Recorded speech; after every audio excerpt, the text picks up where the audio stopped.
नमस्कार, मैं हूं शीतला तिवारी। दोस्तों, आपने देखा कि किस तरीके से दुल्हन पूजा गौतम ने अपने ही पति की हत्या करने के बाद और दहाड़े मार करके रो रही थी। लेकिन अब पुलिस जिस तरह से उसने को गिरफ्तार किया है और जो जो राज उसने उगले हैं, कहीं न कहीं इसका सीधा सीधा अगर उदाहरण अगर देखा जाए तो आप समझ लीजिए कि आज का जो परिवेश है, इसको लेकर के बहुत ही सरदर्दी और बहुत ही एक दिल दहलाने वाली ये घटना है।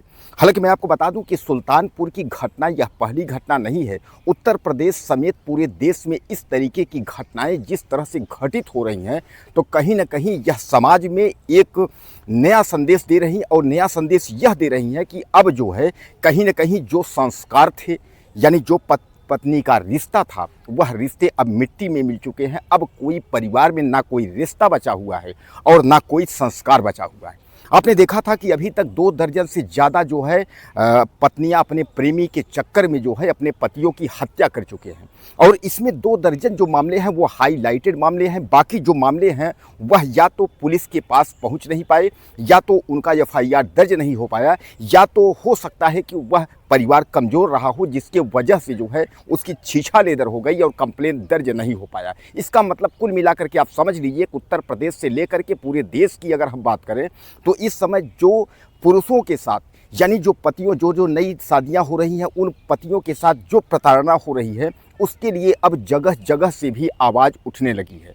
हालांकि मैं आपको बता दूं कि सुल्तानपुर की पूजा जिस तरीके से अपने पति की हत्या की और हत्या करने के बाद सुबह उसने अपना पूरा मशविरा तय किया, यानी पुलिस को बताने के लिए, मीडिया को बताने के लिए कि हमारा पति जो है शाम को चिकन लेने के लिए गया था। और तमाम उसने जो भी आपने देखा था कि रोते रोते और किस तरीके से नाटकीय ढंग से उसने अपने आप को बचने के लिए, अपने प्रेमी जयप्रकाश यादव को बचाने के लिए पूरा उसने प्रयास किया।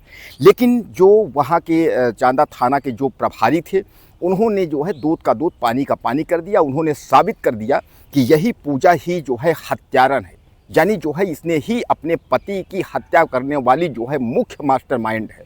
और इसी ने जो है प्रेमी जयप्रकाश यादव, जो बिजली विभाग का काम करता था, बिजली विभाग में लेबरगिरी करता था, उसको बुला करके उसके बाद जो है इसने अपने पति महेश गौतम की हत्या करवा दी। दोस्तों, मैं आपको बता दूं कि महेश गौतम जो है वह बाहर रहता था, यानी बाहर मतलब दूसरे प्रदेशों में रह करके वह केमिकल फैक्ट्री में जो है लेबरगिरी का, मजदूरी का कार्य किया करता था। और वह घर जो है बहुत कम आता था, यानी वर्ष में, साल में 1-2 बार घर आता था। और उसके बाद पूजा घर में अकेले रहती थी। पूजा का संपर्क जो है वह जयप्रकाश यादव, जो बिजली मिस्त्री है, वह घर में आता था, उससे उसका संपर्क हो गया। उसके बाद वह दोनों मिलने लगे और इन दोनों के मिलने के चक्कर में जो महेश गौतम मारा गया, तो इन दोनों ने अपनी प्लानिंग बनाई कि अब महेश गौतम को जो है रास्ते से हटाना है। और वह प्लानिंग इसलिए बनाई गई क्योंकि जब महेश गौतम दोबारा घर आया अभी हाल में ही, तो उसने घर से बाहर जाने का फैसला किया कि अब हम घर से बाहर नहीं जाएंगे, गांव में ही मजदूरी करेंगे, गांव में ही जो है कमाएंगे खाएंगे। इस पर जो है पूजा और जयप्रकाश यादव को यह लगा कि अब तो हम दोनों का जो इश्क लड़ाने का चक्कर है वह कहीं न कहीं जो है अब दूर दिखाई दे रहा है। अब इस पर जो है पूजा ने अपने जो प्रेमी है जयप्रकाश से, उससे जो है सेट किया कि इसको किस तरीके से मौत के घाट उतारा जाए।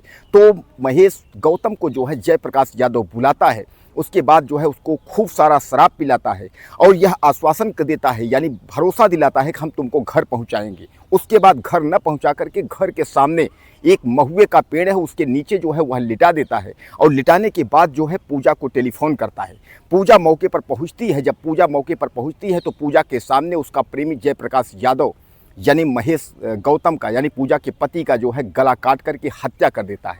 हालांकि वह जब गला काट देता है तो उसके बाद फिर पूजा जो है ईंट से उसके सीने पर, अपने पति के सीने पर वार करती है, उसका सर कूचने की कोशिश करती है और चुपचाप जो है दोनों अपने अपने घर चले जाते हैं।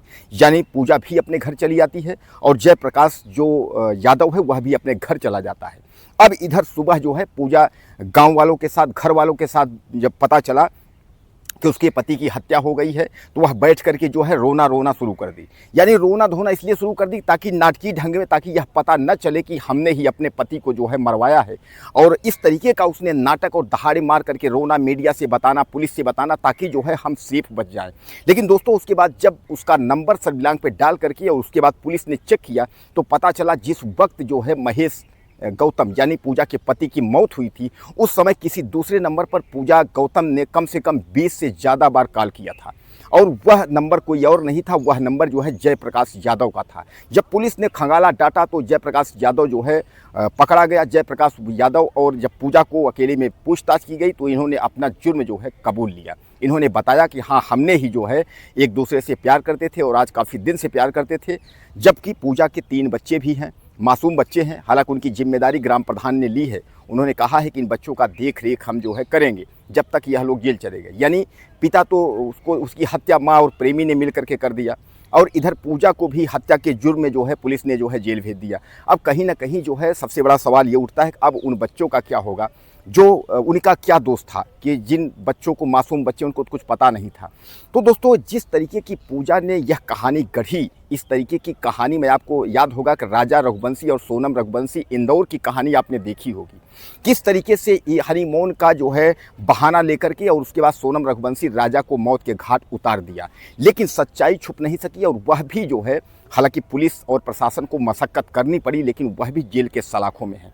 तमाम पत्नियां जो है इस तरीके, चाहे मुस्कान ड्रम वाली नीले ड्रम की कहानी आपने देखी होगी, तमाम पत्नियां जो है इस तरीके की कहानी रचती हैं कि शायद यह है कि प्रेमी के साथ मिलकर पति की हत्या कर देंगे लेकिन पकड़े नहीं जाएंगे। लेकिन आप तो जानते हैं कि पुलिस की भी भूमिका उतनी ही सक्रिय होगी।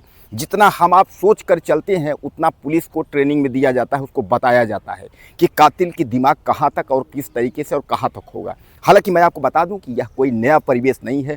इस समय का जो दौर है वह दौर यही है कि प्रेमिका के चक्कर में जो है पति की हत्या करवाना, यह एक धीरे धीरे करके जो है, जो इन पत्नियों को और नई लड़कियों के दिमाग में जो पेशा आ रहा है, इसका कहीं ना कहीं देश को लेकर के और दुनिया को लेकर के सबसे गलत प्रभाव भारत में ही देखा जा रहा है। दोस्तों ये कुल मिलाकर के यह इसकी गिरफ्तारी हो चुकी है पूजा की। अब पूजा जो है, उसने सोचा नहीं था, उसने सोचा था कि हत्या के बाद जो है सब कुछ ठीक हो जाएगा, जयप्रकाश यादव के साथ जो है रंगरलियां मनाएंगे, उसके साथ रहेंगे। लेकिन ऐसा कुछ नहीं हो पाया क्योंकि सारी दुनिया जो है उसकी उजड़ गई, जेल के सलाखों में जाना पड़ा, फांसी की स्थिति आ गई, आजीवन कारावास हो गया। यानी कहने का तात्पर्य यह है कि अब उसकी दुनिया जो है उजड़ चुकी है।